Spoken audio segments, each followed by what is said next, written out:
Hi, everybody. Jessica Garrett Mills again. This is our last video that I'm going to be publishing for you all, I think. Today we're talking about transition planning, IEP goals, and activities. I heard loud and clear at our last meeting that you guys want concrete IEP goals, activities that support those goals so that you can actually put this stuff into place for your students. This video is for April and May, and our next session is May 6th after school.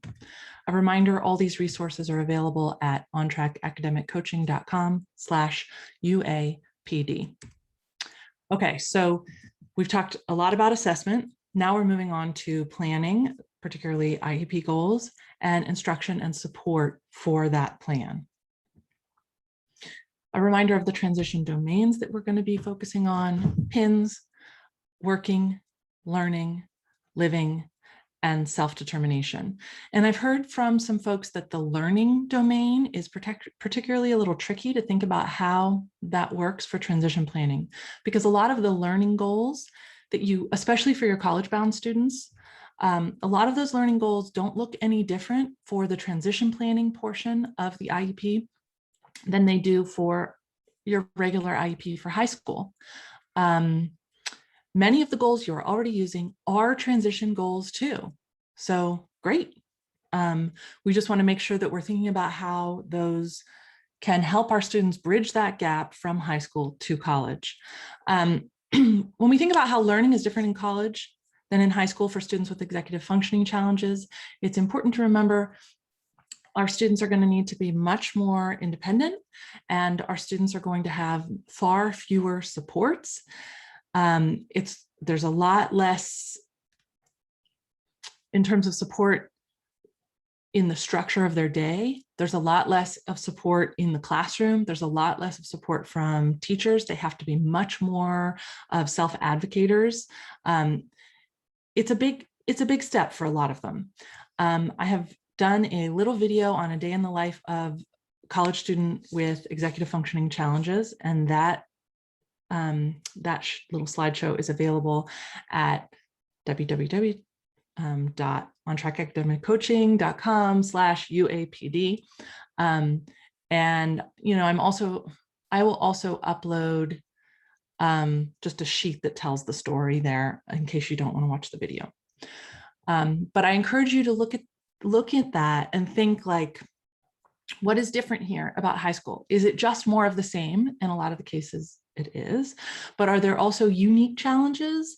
For instance, independent taking of one's own medication. That is an enormous goal that's always top of my mind as my students are getting towards the end of their high school experience and transitioning to college. Okay, so our goals for this May 6th session are to create a catalog of IEP goals that align with categories of transition assessment, and then creating a menu of instructional strategies and activities that align with those IEP goals, because that's what I heard from y'all that you want. So for May 2nd, this is a few days before our next meeting, I'm hoping that you all will brainstorm IEP goals and add transition goals that you are already using or could see using within the specified categories of assessment on the shared Google Doc that I will show you. It's a Google spreadsheet, actually.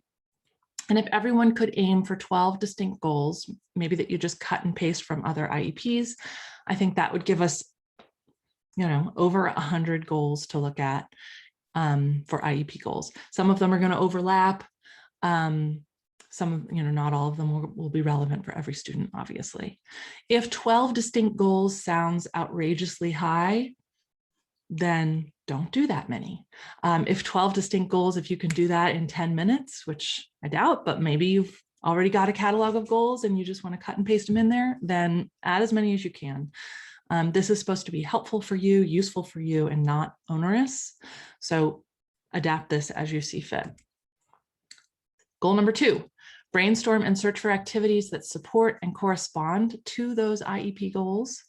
You can either do activities that support the IEP goals that you have cut and pasted in there, or if you see someone else has cut and pasted a goal that looks great and you can think of just the right activity, then go ahead and put a link to that activity next to their goal. Everyone aim for 8 Again, I'm just pulling that out of a hat. It seems like then we can cover most of the goals that we have there with activities. Please include a direct link if something is available online, or if it's something that you use that doesn't have a link, think about plopping that in a Google Doc, setting that Google Doc to viewable by anyone with the link, and putting that link in there. Or if it's, one sentence or less, the activity, you could just actually type it into the field there. And again, I'm going to show you that Google Sheet in a second. Okay, and then at our next meeting, May 6th, we're going to consider what the holes are and how we're going to fill them. We're going to check out the catalog of IEP goals and be wowed by how many goals we have available to us and all those instructional strategies and activities that are out there. We're going to consider what's missing, what do we wish we still had, and what is the plan for filling in those missing areas. Let me show you. So for instance, let's look at learning goals. In the domain of learning, the situation or context is a student that's struggling with writing. An IEP goal, a potential IEP goal, using learning strategies and given fated adult support, the student will be able to select an appropriate pre-writing strategy and use said strategy before proceeding with writing projects X% of time as judged by X. Don't get all hung up in deciding who, what percentage of time, just plop it in there as X if that's easiest. And then I put a couple pre-writing activities worksheets in here. Again, I suspect UA has a pre-writing format that's generally used across teachers. If not, that would probably be helpful for teachers, though I know they all have their own things that they like to use. But here are some, if a student had 3 that they're always picking from, one compare contrast, one 5-paragraph essay kinds of expository writing thing, and one storyboarding strategy. And they know I can always pick from one of those 3 pre-writing worksheets. I've got that available to me. I can take that with me to college, because if a college professor gives me an expository writing activity, I've got my worksheet that I know how to use. I pull it out and I use it. So many students don't know how to organize their thoughts. You know this better than I do. And if we can give them a format, great. Okay, so that's the activity there for you. You do the transition domain, you do the situation, the IEP goal, and the activity. Try and put it in the appropriate tab here. I know a lot of them are kind of overlapping, so do with that what you can. On this one, the situation or context, transition domain, self-determination, situation context, judging difficult tasks. A lot of students don't know when a task is difficult, and so they don't know how to ask for help or when to ask for help or why they might be struggling. So given a difficult task as judged by the classroom teacher, the student will be able to indicate that it's difficult when asked with whatever % accuracy as judged by X. There's no activity here, really. It's just a conversation. And so in that case, you just write conversation. Okay, not everything has to be a formal activity. Okay, if you have questions as you go, please feel free to email me, jessicagarrettmills@gmail.com. And that's on my website, of course. I don't know that this format in Google Sheets is going to be just perfect, and we can certainly tweak it as we go. So don't get frustrated with the format. Please just email me and we'll fix it. Okay.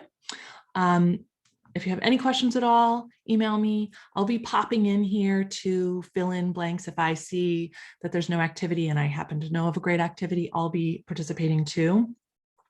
Please feel free to do this iteratively.